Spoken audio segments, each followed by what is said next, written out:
Good morning to all. I'm Himanshu Srivastava. Today we'll study the chapter Glimpses of the Past by S.T. Sawant. This video includes line-wise explanation of the story, summary, short answer type questions, and long answer type questions. So let's start the story with the introduction. The lesson gives us a short and precise description of events that took place in our country from 1757 to 1857. It enlists incidents that led to widespread revolts known as the First War of Independence. It provides a glimpse of how the British East India Company expanded its power in India and exploited Indians, how they robbed landlords and farmers of their land, created situations that led to famines, and pushed patriots to launch widespread massacres. So, this we will study in the story. So let's start. First is about the martyrs. The scene represents a function that took place in Delhi. Lata Mangeshkar can be seen singing "Ae Mere Watan Ke Logo." Alongside her, Indian Indira Gandhi, Pandit Jawaharlal Nehru, and Lal Bahadur Shastri can also be seen. The leaders, the first prime minister. Now coming to the second part, the company's conquests. The year 1757 bears the mark of being an important year in Indian history. The company rule, also known as Company Raj, refers to the rule of British East India Company over parts of the Indian subcontinent. The East India Company was a private company owned by stockholders and reporting to the administration in London. Means this is the description of the East India Company, that how it had come to our country. The company came to India and set up a few factories at different places. However, the company's beginnings on coastal India offered no clues to what would become of a lengthy presence of the Indian subcontinent on the Indian subcontinent. Means what will be the consequence if the Britishers will stay in our country for long period. Slowly and gradually they began expanding and extending their dominance in India. One of the reasons they were able to do so is that they possess superior weapons. Here are some reasons mentioned that help them to impose their power on our country, the people of our country. The first was superior weapons. They were having superior weapons. Secondly, they took the advantage of prevailing disturbance circumstances among Indian rulers. Indian rulers were fighting with each other, they were not united. The Indian princes were not at peace amongst themselves. Indian princes, they were short sighted, which means they only considered immediate benefits. And that's why they started ignoring the long term consequences.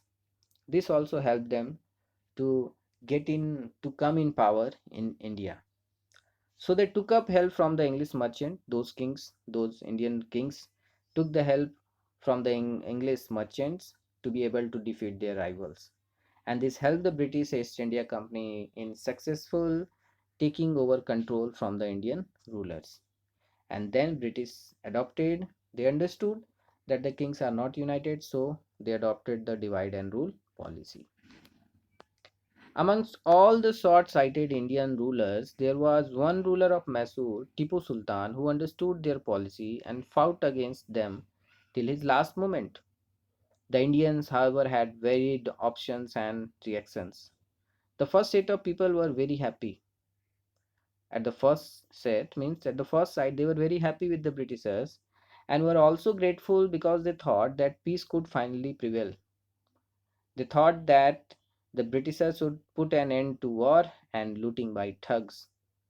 But on the other hand, people saw what was actually happening. They knew that even if some of the princes were cruel, they were at least of their land. They had realized that they were now slaves of the Englishmen. I mean, Britishers had started taking the lands of the farmers, their landlords also, and they started understanding the consequence of those Britishers. Now, British rule. Here are the meaning of some words: pressed, child marriage, scorned, merchants, arrears, inevitably, famines, cripple.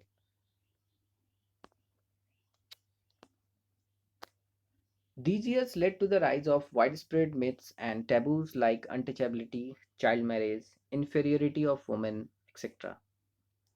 Our own religion leaders taught everyone the idea of untouchability. Means our social status was also not so good. Many widespread myths were there in the society, the wrong myths. Among them, untouchability, child marriage, and inferiority of women. Untouchability refers to the practice of excluding a minority group by segregating them from the mainstream by social custom or legal mandate. They were not allowed to come near those who considered themselves superior, not allowed in temples, and the list of how they were discriminated against and deprived of the basic rights goes on. The religious leaders even posed that people who cross the seas will no longer belong to their religion. Means even the religious leaders were having many kinds of, they had spread many kind of myths that if someone will cross the sea, means they will lose their religion. According to them, women were considered the root cause of a lot of problems like poverty and other miseries. This is the reason why teenage girls were forced to marry. Means child marriage was very common. It was, you may say, it was mandatory. These practices were not only being done, but they were being promoted also. The Britishers started looking down upon Indians and initiated brainwashing the rulers against them. They alleged that Indians were not worthy of trust and incapable of honesty. This was a way of making the native slaves and getting control over them. Not only this, the British merchants levied heavy taxes on the poor farmers in greed of immediate profits. As a result, the farmers had to give up their lands. If this was not enough, they even threatened the farmers to imprison them if they did not clear their arrears. Means they were being imposed different kind of taxes, and if they were not able, they may also threaten that they will be imprisoned. So the Britishers continuously found the ways to exploit the Indian people and earn profits. For example, the goods manufactured in England were being imported to India and no import duty was levied on them. The England products was sold at high prices, whereas the Indian produce products was taken away at much less prices, increasing poverty and the misery of farmers. Not only this, such policies of the British East India Company destroyed the Indian industries. Small businesses and individual artisans were ruined. Means their industry, the handcrafting industry, artisans industries, they were being destroyed. At this resulted in famines or extreme scarcity of food. Approximately 15 lakh Indians starved to death between 1822 and 1836. So this was the scenario. Now Ram Mohan Rai, Raja Ram Mohan Rai. Here are also some word meanings. Learned man, despise, reform, superstitions, outstretched, gripping and cello, a musical instrument like violin. Raja Ram Mohan Rai was a well educated man from Bengal. He was one of the first to realize that there was something wrong with our country. He was one of the belief that Indians must not consider themselves inferior or look down upon themselves. He believed that our ancient culture was great and the people were destined for greater achievements. According to him, the first step was to change the society by abandoning the prevailing superstitions. The superstitions, the wrong myths of our society. He was understanding that this was the root cause of all the problems. Once, while having a conversation with his wife, Raja Ram Mohan Rai told, cows are of different colors, but the color of their milk is the same. This means that he was understanding that the different teachers might have different opinions, but the essence, the message of each religion is same: respect. He took keen interest in science and modern knowledge. According to him, knowledge should be practical and scientific. He even published newspapers which the Britishers stopped out of suspicion in 1823. He was inquisitive to know what made the Britishers so powerful. He was curious to know, he wanted to know that what had made the Britishers so powerful. So he crossed the seas and traveled to England. He reached England to know this. There he is known to tell Britishers that we as a nation accept their rule.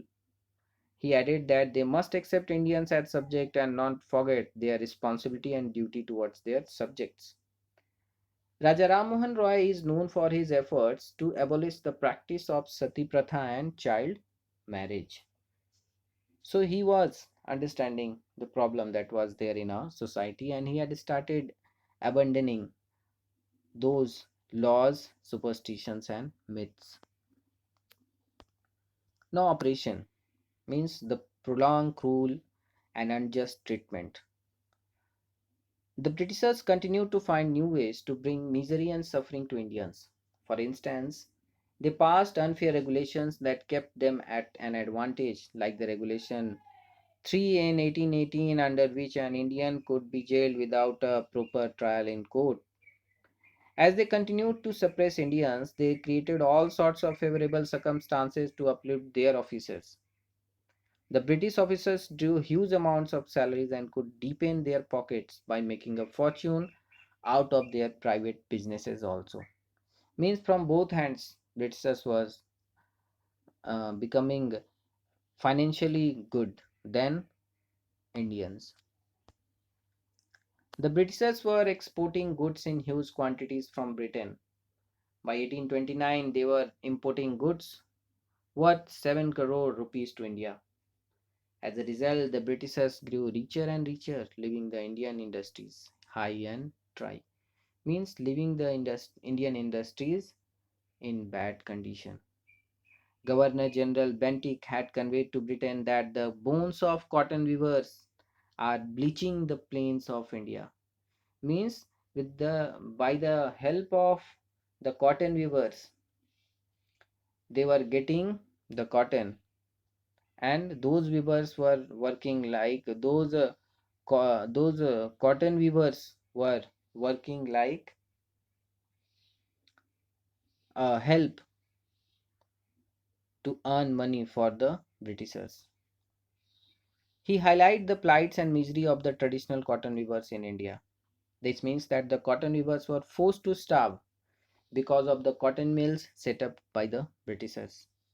They produced much cheaper cloth with the help of machines that lead the traditional Indian handicrafts to extinction.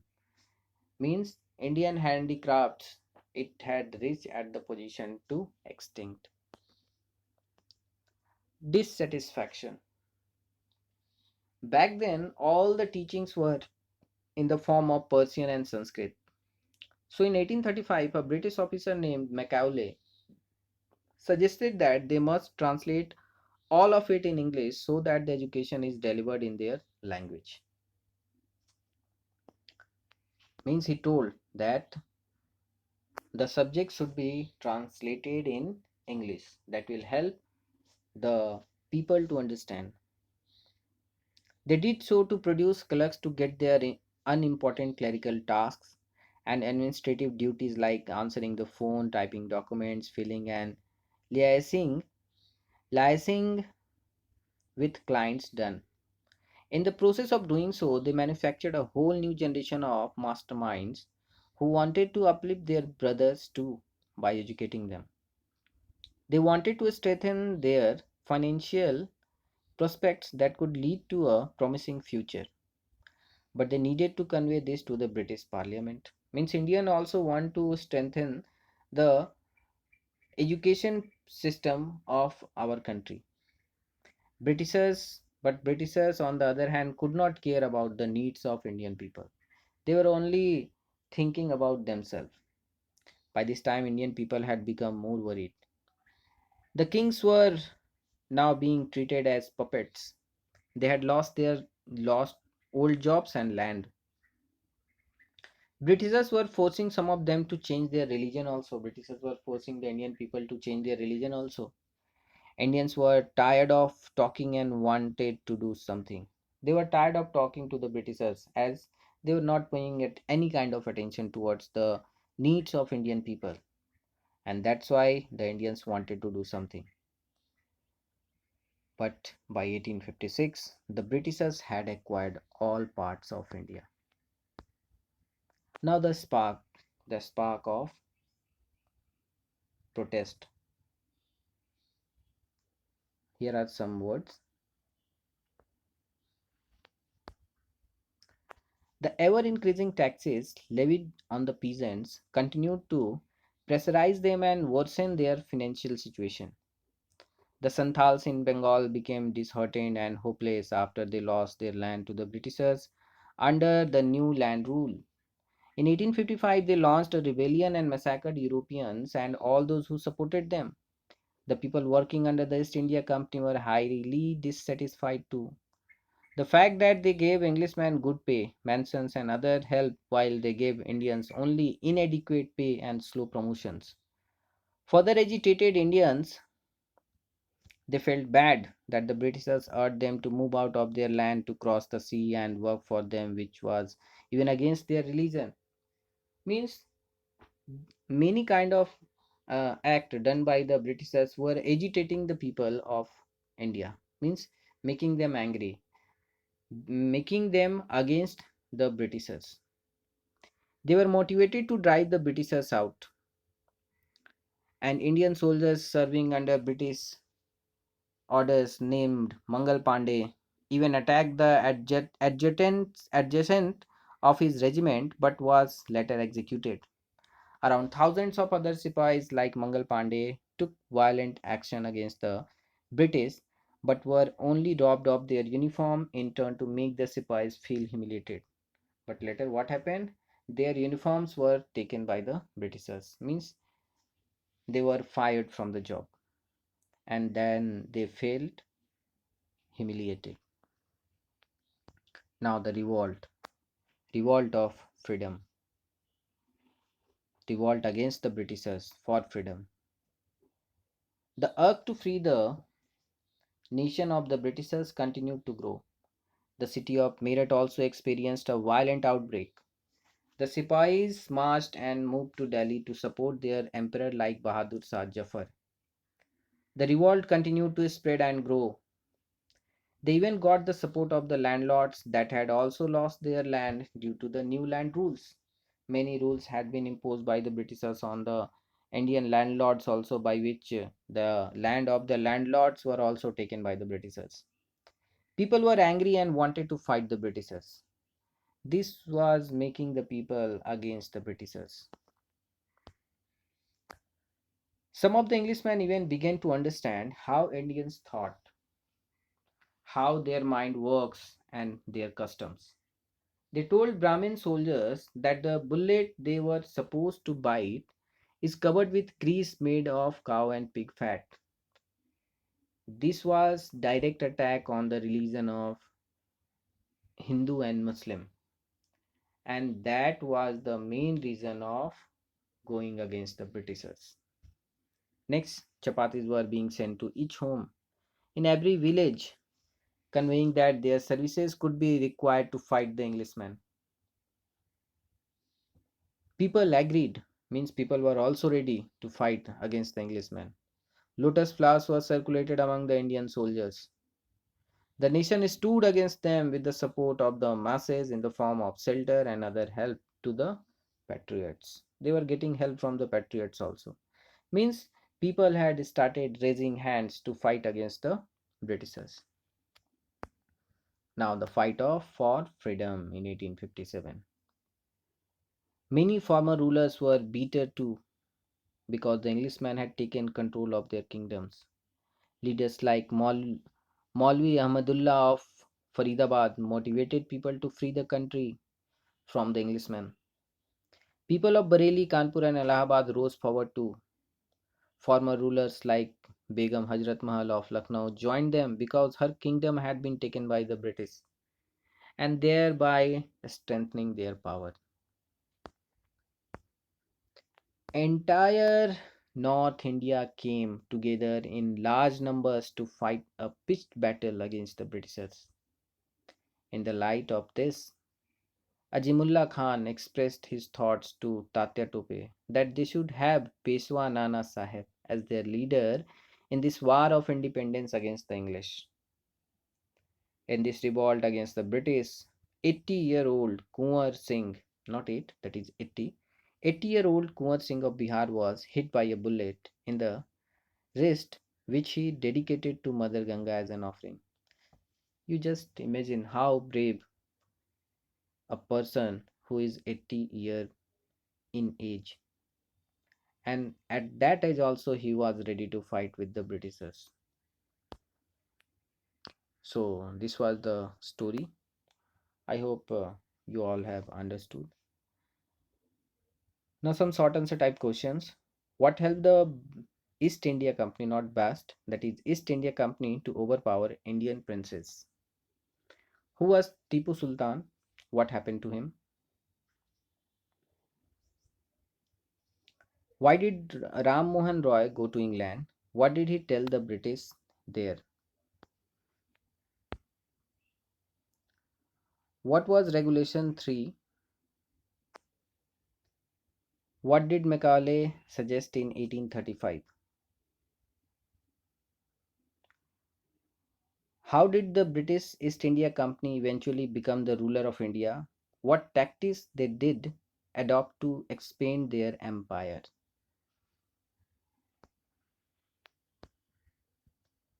How did the white rulers cripple Indian industries, means destroyed? How did the resentment against the white man grow, leading to armed revolt? What had happened? Now, the last question is a brief account of the role of Raja Ram Mohan Roy in spreading awareness in the Indian society. What are the things he had done to spreading awareness among the Indian people and to stop the myth and different kind of social superstition from the society? I hope these questions will help you out to understand the story. Thank you.